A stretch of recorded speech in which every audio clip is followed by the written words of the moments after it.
विद्यार्थियों में doctor Padma Meena, associate professor political science, government college Kotputli.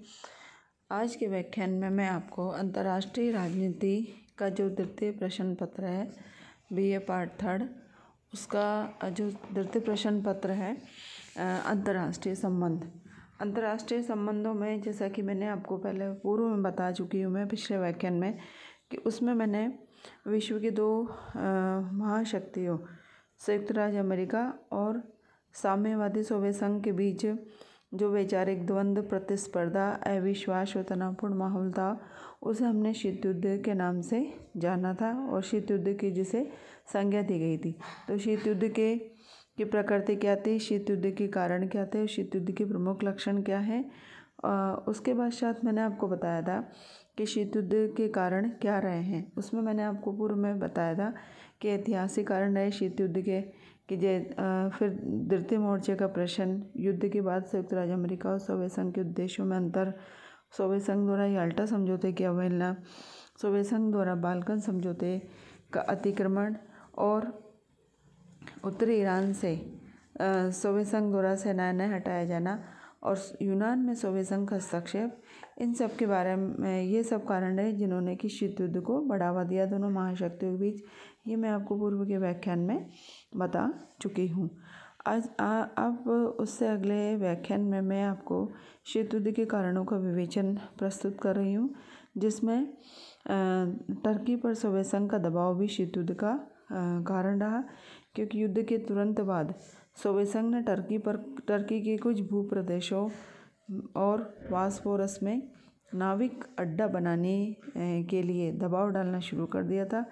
लेकिन पश्चिमी राष्ट्र जैसे कि अमेरिका और उसके समर्थक पश्चिमी राष्ट्र टर्की में सोवियत संघ द्वारा नाविक अड्डा बनाने के खिलाफ थे। जब टर्की पर सोवियत संघ का हस्तक्षेप बढ़ने लगा तो अमेरिका ने उसे चेतावनी दी कि टर्की पर किसी भी प्रकार के आक्रमण को सोवियत संघ बर्दाश्त नहीं करेगा और ये मामला सुरक्षा परिषद में रखा जाएगा।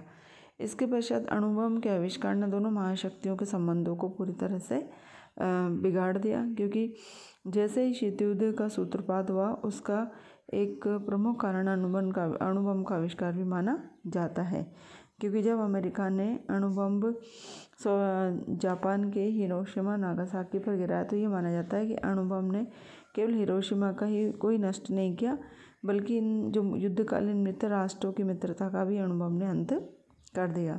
संयुक्त राज्य अमेरिका में अणुबम पर अनुसंधान कार्य, उसका परीक्षण बहुत पहले से चल रहा था, लेकिन अमेरिका ने इस अनुसंधान की प्रगति से ब्रिटेन को तो पूरा परिचित रखा, लेकिन सोवियत संघ से इसका रहस्य जानबूझकर छुपाया गया। तो सोवियत संघ को इससे ज़बरदस्त सदमा पहुंचा और उसने इसे अपने प्रति घोर विश्वासघात माना। और अमेरिका और ब्रिटेन को अणुबम के कारण ये अभिमान हो गया कि अब उन्हें सोवियत संघ की कोई सहायता की कोई आवश्यकता नहीं है। इस कारण भी दोनों पक्षों में मनमुटाव बढ़ा। अगला कारण सोवियत संघ का रहा सोवियत संघ द्वारा अमेरिका विरोधी प्रचार अभियान, कि जैसे द्वितीय विश्व युद्ध समाप्त हुआ, उस विश्व युद्ध के समाप्त होने से कुछ समय पहले से ही जो सोवियत समाचार पत्र थे उसमें अमेरिका की नीतियों की घोर आलोचना वाले लेख प्रकाशित किए गए और इस प्रचार अभियान से अमेरिका के जितने भी सरकारी और गैर सरकारी क्षेत्र थे उसमें बड़ा विक्षोभ फैला और अमेरिका ने इसे अपने यहाँ बढ़ती हुई साम्यवादी गतिविधियों पर अंकुश लगाना प्रारंभ कर दिया, ताकि अमेरिका में साम्यवादी के प्रभाव को बढ़ने से रोका जा सके। जबकि सोवियत संघ ने अमेरिका में भी साम्यवादी गतिविधियों को प्रेरित किया। 1945 के प्रारंभ में स्ट्रेटेजिक सर्विस के अधिकारियों को जब ये पता लगा कि उनकी बड़ी संख्या में बहुत सारे गुप्त दस्तावेज साम्यवादी संरक्षण में चलने वाले पत्र अमरीशिया के हाथों में पहुंच गए हैं, तो 1946 में कनाडियन रॉयल कमीशन की रिपोर्ट में भी कहा गया कि कनाडा का साम्यवादी दल सोवियत संघ की एक भुजा है। ऐसी स्थिति में अमेरिकी प्रशासन साम्यवादी सोवियत संघ के प्रति जागरूक हो गया और उन्होंने साम्यवाद का हुआ खड़ा कर दिया। सोवियत संघ ने अमेरिका की इस कार्रवाई को अपने विरुद्ध समझा और उसने भी अमेरिका की कटु आलोचना करने का अभियान प्रारंभ कर दिया। परिणामस्वरूप विद्यार्थी दोनों महाशक्तियों में शीत युद्ध की राजनीति में वृद्धि हुई। अगला कारण है शीत युद्ध का कि पश्चिम की सोवियत विरोधी नीति और प्रचार अभियान। जो पश्चिम की सोवियत विरोधी नीति थी और प्रचार अभियान, उसने जलती हुई आग में घी डालने का काम किया, क्योंकि 18 अगस्त 1945 को बर्नेज, जो अमेरिकी राज्य सचिव थे, और वेबिन, जो ब्रिटिश विदेश मंत्री थे, इन दोनों ने अपनी विज्ञप्ति में सोवियत नीति के संदर्भ में कहा कि हमें तानाशाही के एक स्वरूप के स्थान पर उसके दूसरे स्वरूप के संस्थापन को रोकना चाहिए। 5 मार्च 1946 को अपने फुलटन भाषण में चर्चिल ने कहा कि बाल्टिक में स्ट्रेटिन से लेकर एड्रियाटिक में ट्रिस्टे तक महाद्वीप मतलब यूरोप में एक लोहा आवरण छाया गया है। ये सभी प्रसिद्ध नगर और सोवियत क्षेत्र में बसने वाली जनता न केवल सोवियत प्रभाव में है बल्कि सोवियत नियंत्रण में है। उसने आगे ये भी कहा कि स्वतंत्रता की दीपशिखा प्रज्वलित रखने और ईसाई सभ्यता की सुरक्षा के लिए एक अंगल अमेरिकी गठबंधन अर्थात अमेरिका और ब्रिटेन के गठबंधन की आवश्यकता है। और चर्चिल के फुलटन भाषण के दूरगामी परिणाम हुए। अप्रैल 1946 के पश्चात दोनों पक्षों ने अपने मतभेदों को खुलेआम प्रकट करना शुरू कर दिया, जिससे दोनों पक्ष एक दूसरे के प्रति शत्रुतापूर्ण दृष्टिकोण अपनाने लगे। और चर्चिल के बयानों का ये प्रभाव पड़ा कि जिसने मुनरो सिद्धांत को बढ़ावा दिया और मार्शल योजना को जन्म दिया। मार्शल योजना वह योजना थी जिसमें कि अमेरिका ने ये प्रयास किया कि जो राष्ट्र है उनको आर्थिक सहायता देकर साम्यवादी के खेमे से निकालकर अपने अमेरिकी या पश्चिमी खेमे में शामिल किया जाए। और चर्चिल का जो फुलटन भाषण था उसके संबंध में कहा गया कि ब्रिटेन के युद्धकालीन नेता के फुलटन भाषण ने शीत युद्ध को वास्तव में प्रारंभ नहीं किया हो तो भी वो प्रथम बुलंद उद्घोषणा थी शीत युद्ध की। अब इसके पश्चात बर्लिन की नाकेबंदी की गई, क्योंकि सोवियत संघ ने लंदन प्रोटोकॉल का उल्लंघन किया और बर्लिन की नाकेबंदी कर दी। इससे पश्चिमी देशों ने सुरक्षा परिषद में सोवियत संघ की नाकेबंदी की शिकायत की और इस कार्रवाई को शांति के लिए घातक बताया। इसी के साथ साथ सोवियत संघ बार बार यूएनओ की जो सुरक्षा परिषद सिक्योरिटी काउंसिल, उसमें बार बार वीटो का प्रयोग करता रहा और सोवियत संघ ने इतना अधिक वीटो का अनियंत्रित प्रयोग किया जिससे कि सोवियत संघ के कार्यों में संयुक्त राष्ट्र संघ के कार्यों में बाधा उत्पन्न होने लगी और वह संयुक्त राष्ट्र संघ को विश्व शांति सुरक्षा स्थापित करने वाली एक विश्व संस्था ने मानकर अमेरिकी विदेश विभाग का एक अंग समझने लगा। कौन? सोवियत संघ। सोवियत संघ समझने लगा संयुक्त राष्ट्र संघ की सुरक्षा परिषद को।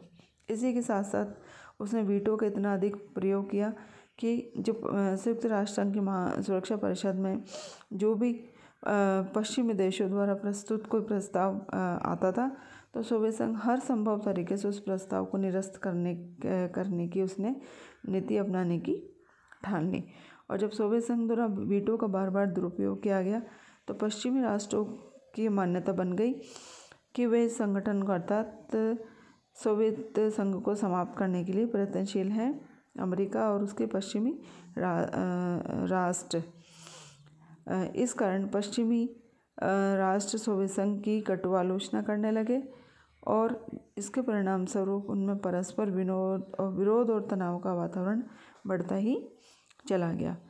अब इसके पश्चात सोवियत संघ की लैंड लीज सहायता बंद करना भी शीत युद्ध का कारण रहा, क्योंकि लैंड लीज एक्ट वह एक्ट था जिसके तहत अमेरिका सोवियत संघ को आंशिक आर्थिक सहायता दे रहा था, लेकिन इस आंशिक सहायता से सोवियत संघ असंतुष्ट था ही, क्योंकि यह बहुत ही कम थी। लेकिन जब इस अल्प सहायता को भी राष्ट्रपति ट्रूमैन ने द्वितीय विश्व युद्ध के बाद अचानक ही बंद कर दिया तो सोवियत संघ इससे नाराज हो गया और शक्ति संघर्ष भी शीत युद्ध का कारण था। अंतर्राष्ट्रीय राजनीति के विद्वान मार्गन्थाउ का ये प्रसिद्ध कथन, विद्यार्थियों आप सबको याद होगा कि अंतर्राष्ट्रीय राजनीति क्या है? शक्ति संघर्ष की राजनीति है। विश्व में जो भी परम शक्तिशाली राष्ट्र होते हैं उनमें प्रधानता के लिए संघर्ष अनिवार्य होता है और द्वितीय विश्व युद्ध के बाद सोवियत संघ और अमेरिका ही दो शक्तिशाली राज्यों के रूप में उदय हुए, इसलिए इनमें विश्व प्रभुत्व स्थापित करने के लिए आपसी संघर्ष होना अनिवार्य था। और अंतर्राष्ट्रीय राजनीति का मानव सिद्धांत है कि शक्ति राजनीति को सैद्धांतिक आदर्शों का जामा पहनाया जाता है। इसलिए कई विचारक तो शीत युद्ध को पुरानी शक्ति संतुलन की राजनीति का नया संस्करण मानते हैं, जिसमें दोनों महाशक्तियाँ अपना प्रभुत्व स्थापित करने और बढ़ाने के लिए जी जान से लगी हुई थी और धीरे धीरे से सैद्धांतिक आधार दे दिया गया। और जो शीत युद्ध का अंतिम कारण माना जाता है वो है शीत युद्ध, अर्थात शीत युद्ध वस्तुतः राष्ट्र हितों का संघर्ष था। द्वितीय विश्व युद्ध के उपरांत अनेक मुद्दों पर सोवियत संघ और अमेरिका के स्वार्थ आपस में टकराते थे और इन दोनों के बीच अनेक विवादास्पद मुद्दे थे, जैसे जर्मनी का प्रश्न, बर्लिन का प्रश्न, पूर्वी यूरोप में साम्यवादी शासन की स्थापना करना आदि। तो विद्यार्थियों, आपको भली भांति समझ में आ गया कि शीत युद्ध के कारण क्या थे। अब शीत युद्ध के कारण के पश्चात अभी प्रश्न उत्पन्न होता है कि शीत युद्ध के कौन कौन से काल रहे जिसमें कि दोनों महाशक्ति आपस में, या कौन कौन सी ऐसी घटनाएं नहीं जिन्होंने दोनों महाशक्तियों को उत्साहित किया, उकसाया शीत युद्ध करने के लिए, और इस कालक्रम में कौन कौन सी घटनाएं हुई जिसके कारण कि विश्व राजनीति का रंगमंच बिल्कुल तनावपूर्ण और भययुक्त वातावरण से युक्त हो गया था, और इस काल में कौन कौन सी घटनाएं घटित हुई। तो शीत युद्ध की प्रगति और विस्तार, हम 6 चरणों में शीत युद्ध की प्रगति और विस्तार को रेखांकित कर सकते हैं।